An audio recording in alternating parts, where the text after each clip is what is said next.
What happens when one of Britain's most respected actors walks onto a daytime talk show expecting a friendly chat about his latest film, only to be blindsided by a host with an agenda?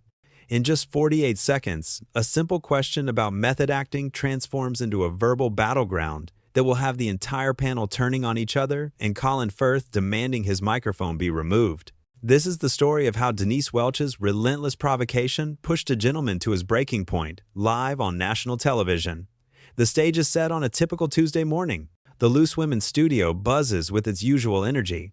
4 women sit behind the curved desk, coffee mugs positioned just so, ready for another hour of chat. Denise Welch sits in the center chair, flanked by Ruth Langsford and Janet Street Porter on her right, and Colleen Nolan on her left. The audience settles in, the cameras warm up. Everything appears perfectly normal. Then Colin Firth walks out. The audience erupts in applause. He smiles that familiar, slightly shy smile and waves. He's wearing a navy blazer and an open-collar shirt. Relaxed, comfortable. He's done 1,000 interviews like this. He settles into the guest chair, adjusts his lapel microphone, and exchanges pleasantries with the panel. Ruth compliments his recent work. Janet makes a quip about British actors conquering Hollywood. Everyone laughs. It's all very civilized. Denise leads off with the first question. Her tone is friendly enough, warm even. She leans forward slightly. Colin, your new film has you playing a rather intense character. Can you tell us about your preparation for the role? Colin nods, settling into what he thinks will be a standard answer about research and character development. Well, it's always about finding the truth of the character. I spent time with people in similar professions, read extensively about the period, and tried to understand what would drive someone to make those choices.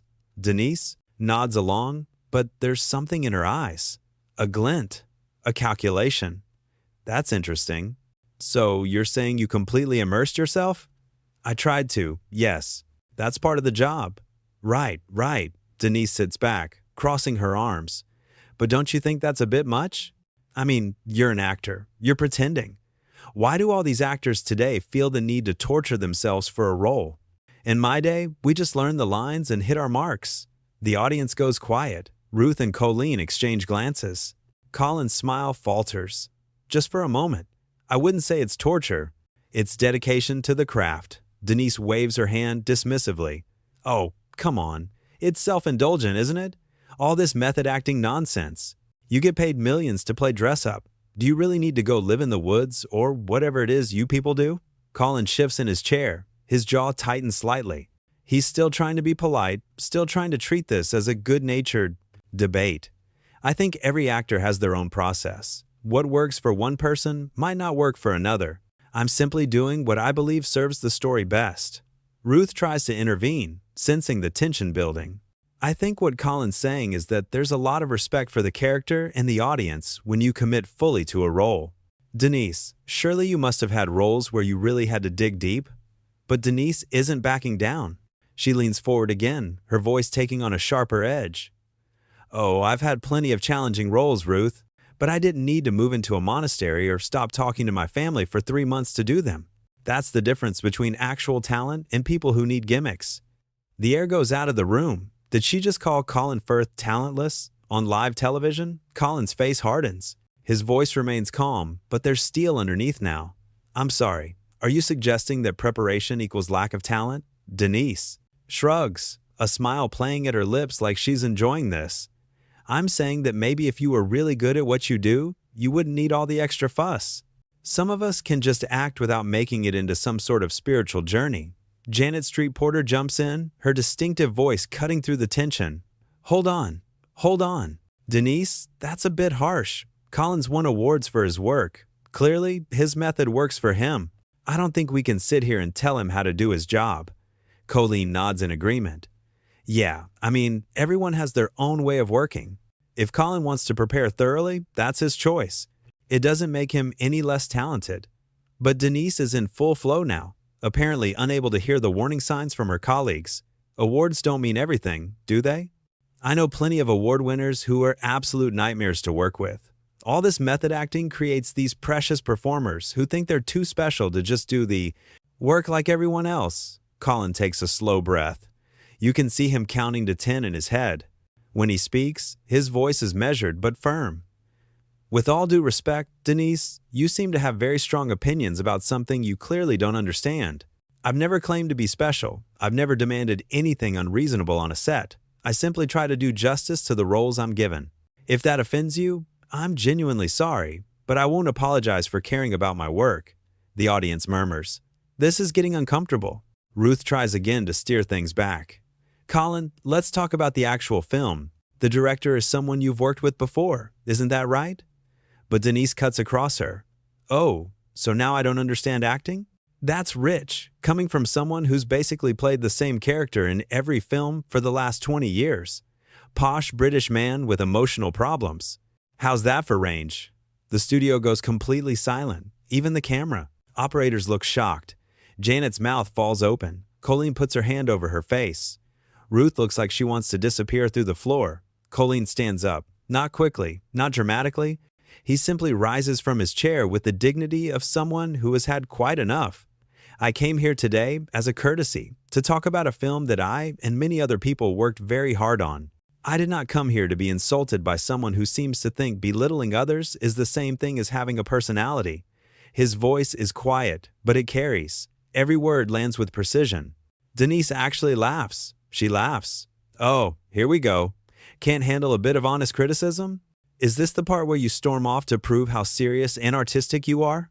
Colin reaches for his lapel microphone. He unclips it slowly, carefully, and places it on the desk in front of him. This isn't criticism, Denise. Criticism would require some understanding of what you're critiquing. This is just rudeness, masquerading as honesty, and I don't have to sit here and take it. Ruth stands up quickly. Colin, please, I'm so sorry. This has gotten completely out of hand. Denise, what are you doing? But Colin is already moving toward the edge of the set. His posture is straight. His head is high. He's not running away. He's choosing to leave. Janet calls after him. Colin, you don't have to go. This is ridiculous. Colin is on her feet too now. Denise, apologize. Right now. This is completely out of order. But Denise just sits there, arms crossed, that same infuriating smile on her face. What? I'm just being real. If he can't handle a few tough questions, maybe he should stick to costume dramas where everyone speaks in whispers. Colin pauses at the edge of the set. He turns back, just for a moment. You know what the saddest part of this is? I actually admired your work once. I thought you were a talented performer who brought something real to your roles. But I see now that you've confused being controversial with being interesting. They're not the same thing. And then he's gone, just like that. He walks off the set, past the stunned crew members, and disappears backstage. The panel erupts. Ruth is furious. Denise, what on earth was that? We had one of the most respected actors in Britain on this show, and you just attacked him for no reason. Janet is shaking her head in disbelief. I've been doing this job for 40 years, and I've never seen anything like that. You were completely out of line. Colleen is the angriest of all. That man was a guest on our show, our guest, and you treated him like garbage. What is wrong with you today? Denise finally seems to realize that she's gone too far. Her smile fades. She looks around at her colleagues, all staring at her with varying degrees of shock and anger. I was just trying to have a real conversation, not just some puff-piece interview where we all pretend everything is wonderful. Ruth's voice is icy. There's a difference between asking challenging questions and being deliberately insulting. You crossed that line about 5 minutes ago. The floor manager is gesturing frantically. They need to go to commercial. The cameras are still rolling. This disaster is being broadcast live. Ruth takes a breath and turns to camera. We're going to take a short break. When we come back, well, we'll see what happens when we come back. But everyone knows, there's no coming back from this. The commercial break feels like it lasts forever. Backstage, producers are scrambling. Someone tries to talk to Colin, but he's already in his car. He's done. He came to do a job, to promote his work, and instead he was subjected to what can only be described as a targeted character assassination. On set, the panel sits in uncomfortable silence. Makeup artists rush to do touch-ups. Someone brings water. Ruth and Colleen aren't even looking at Denise. Janet finally speaks. You know we're going to have to address this when we come back on air. You can't just pretend that didn't happen.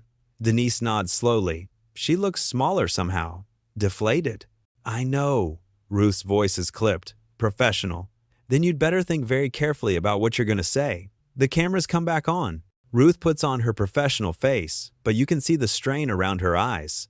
Welcome back to Loose Women. As you saw before the break, things got quite heated with our guest, Colin Firth. He has left the studio. I think we need to address what just happened there. She turns to Denise, and her look could freeze water. Denise, would you like to explain your behavior? Denise clears her throat. She looks down at the desk. I think I may have pushed things too far. I was trying to have an honest discussion about acting methods, but I can see that it came across as personal attacks. That wasn't my intention. Janet doesn't let her off the hook. It didn't come across as personal. Attacks. Denise. They were personal attacks. You questioned his talent, his range, and his professionalism. In what world is that an honest discussion? Colleen nods. Colin Firth is a lovely man who came here to talk about his film, and you ambushed him. I'm embarrassed that happened on our show. Ruth addresses the camera directly. I want to apologize to Colin Firth on behalf of this show. What happened was unacceptable. He deserved better treatment than that. The audience applauds, loudly, and Denise sits there, finally silent, realizing exactly what she's done. Because here's the thing about respect. You can disagree with someone. You can challenge them. You can have robust debates about art and craft and process. But there's a line between challenging someone and belittling them, between critique and cruelty. And Denise didn't just cross that line, she pole vaulted over it. Colin Firth didn't storm off because he couldn't handle criticism. He left because he refused to be disrespected. And that's the difference. That's what made him the good guy in this situation. He didn't raise his voice. He didn't insult her back. He simply stated his position, removed his microphone, and walked away with his dignity intact. Meanwhile, Denise Welch, in her attempt to be provocative and interesting, managed only to be rude and unprofessional. She confused controversy with charisma. She thought tearing someone down would make her seem more real, more honest, more willing to ask the tough questions. But all it really did was show a fundamental lack of respect for her guest and for her profession. The rest of the show limps along. They do their other segments. They take calls from viewers. But the energy is completely gone. The panel is divided. The audience is uncomfortable. Everyone knows they just witnessed something that shouldn't have happened. And through it all, Denise sits there, her earlier bravado completely evaporated, finally understanding that there's a price to pay for treating people badly just because you can. That being on television doesn't give you the right to humiliate someone. That being controversial isn't the same thing as being brave. As the show ends and the cameras switch off, the panel disperses quickly. No one lingers for the usual post-show chat. Ruth gathers her notes without a word. Janet shakes her head one more time and walks off. Colleen gives Denise one last disappointed look before heading backstage. And Denise Welch sits alone at the desk, surrounded by empty coffee cups and discarded note cards, finally grasping the full weight of what she's done. She didn't challenge a guest. She didn't push boundaries. She didn't make great television. She simply took a decent man who came to talk about his work and tried to tear him down for sport. And in doing so, she revealed far more about herself than she ever did about him. Let's rewind for a moment and look at exactly where things started to go wrong, because this wasn't just a spontaneous blow-up. There were warning signs from the very beginning. When Colin first sat down, Denise's body language was already off. While the other panelists leaned in with genuine interest, Denise sat back, arms folded, with that look people get when they've already decided they don't like someone. Ruth had started with a genuine compliment about Colin's recent work. Simple, kind, professional. The kind of opening that puts a guest at ease. And Colin had responded warmly, clearly ready for a pleasant conversation. But then Denise jumped in with that first question, and even though the words seemed innocent enough, there was an edge to her voice. A challenge, like she was daring him to justify his existence. When Colin talked about his preparation process, he was being humble. He was sharing insights into his craft without bragging or being precious about it. He mentioned spending time with people in similar professions, doing research, trying to understand the character deeply. These are all completely normal things that actors do. It's called being good at your job. It's called taking your work seriously. It's called respecting the material and the audience. But Denise heard something else entirely. Or maybe she didn't, and she just decided to pick a fight anyway. She accused him of torturing himself. She said actors today were too self-indulgent. She literally said that in her day, people just learned their lines and hit their marks. as if that's all acting is. As if decades of craft and technique and emotional truth don't matter. As if showing up and saying words is the same as creating a believable, moving performance. And here's the thing. If Denise had genuinely wanted to discuss different approaches to acting, that could have been interesting. There are legitimate debates in the industry about method acting versus other techniques, about how much preparation is too much, about finding balance between commitment and well-being. Those are real conversations worth having. But that's not what Denise did. She didn't ask questions. She didn't invite discussion. She attacked. She dismissed. She belittled. She made it personal when it absolutely didn't need to be. And Colin, to his credit, tried to engage reasonably. He said every actor has their own process. He explained that he was simply doing what he believed served the story best. He was diplomatic. He was patient. That's when Ruth tried to help. She could see where this was heading. She attempted to reframe the conversation, to bring it back to something productive. She acknowledged the value of commitment to a role and tried to get Denise to reflect on her own experiences with challenging parts. It was a lifeline, a way out, an opportunity to pivot to safer ground. Denise grabbed that lifeline and set it on fire. She doubled down. She said she'd had challenging roles too, but didn't need to move into a monastery or stop talking to her family. Which, let's be clear, Colin never said he did any of those things. She was creating a straw man argument just so she could knock it down. And then came the real gut punch. She said the difference was between actual talent and people who need gimmicks. The implication was crystal clear. Colin Firth, Oscar winner, BAFTA winner, actor with a career spanning decades and beloved by millions, apparently lacked actual talent. He needed gimmicks. His preparation was compensation for his inadequacy. That's what she was saying. On live television, to his face. You could see the exact moment it hit him. His face didn't show much. Colin Firth is too controlled for that. But his eyes changed. That friendly openness disappeared, replaced by something cooler, sharper. He asked, very calmly, if she was suggesting that preparation equals lack of talent. It was a fair question, a direct question. An opportunity for Denise to clarify, to backtrack, to acknowledge she'd gone too far. She didn't take it. Instead, she shrugged, actually shrugged, and said that maybe if he were really good at what he does, he wouldn't need all the extra fuss. Some of us can just act, she said, without making it into some sort of spiritual journey. The smugness in her voice was palpable. She was enjoying this. She thought she was winning something. That's when the other panelists really started to intervene. Janet Street Porter, who is known for being direct and sometimes abrasive herself, told Denise she was being harsh. She pointed out that Colin has won awards for his work and that clearly his method works for him. She said they couldn't sit there and tell him how to do his job. It was a reasonable, measured response from someone who understands professional boundaries. Colleen backed her up. She said everyone has their own way of working. She said if Colin wants to prepare thoroughly, that's his choice, and it doesn't make him less talented.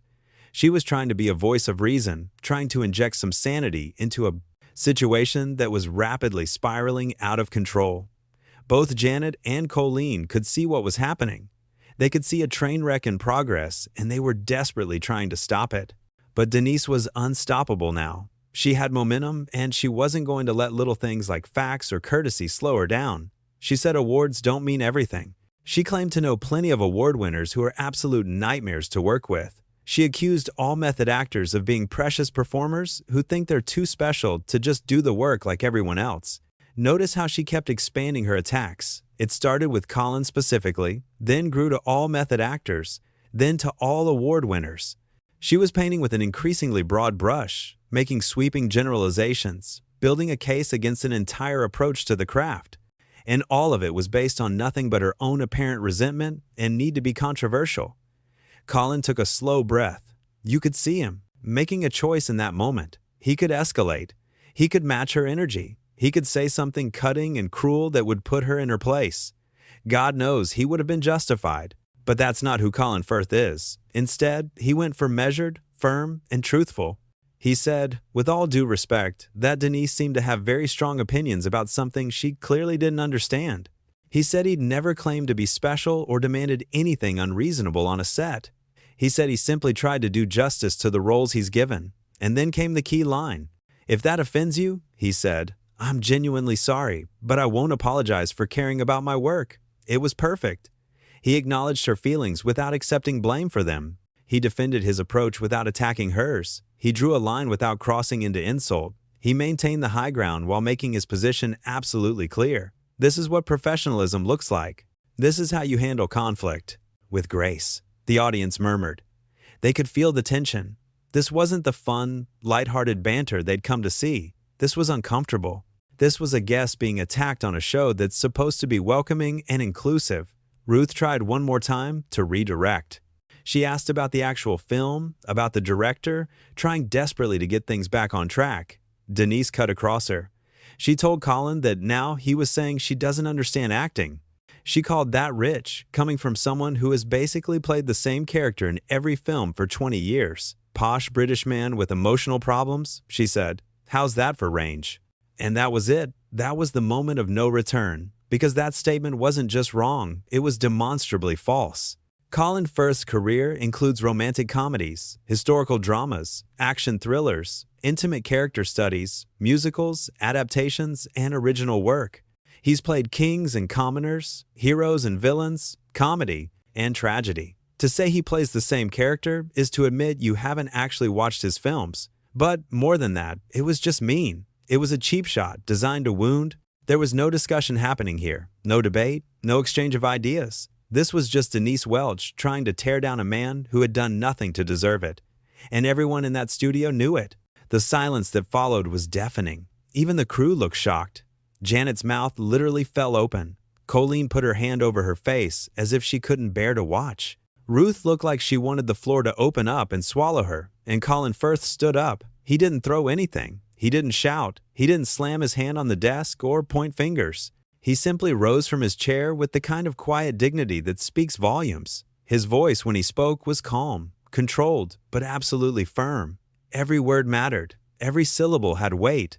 He said he came as a courtesy, to talk about a film that he and many others worked very hard on. He didn't come to be insulted by someone who seems to think belittling others is the same thing as having a personality. Let that sink in for a moment. He didn't attack her work. He didn't question her talent. He simply identified the behavior for what it was, belittling disguised as personality. And Denise laughed. She actually laughed. Not a nervous laugh, not an awkward laugh, a dismissive, mocking laugh. She asked if this was the part where he storms off to prove how serious and artistic he is. She was still trying to paint him as the problem, still trying to make his reasonable response seem like an overreaction, still refusing to see what she'd done. Colin reached for his microphone, the small lapel mic that had been recording every word of this disaster. He unclipped it with the same careful precision he brings to everything. No yanking, no dramatics. Just a simple, deliberate action that said everything that needed saying. He was done. Not with interviews, not with promotion, just with this, just with her. He placed the microphone on the desk in front of him and delivered his final statement. This isn't criticism, he said.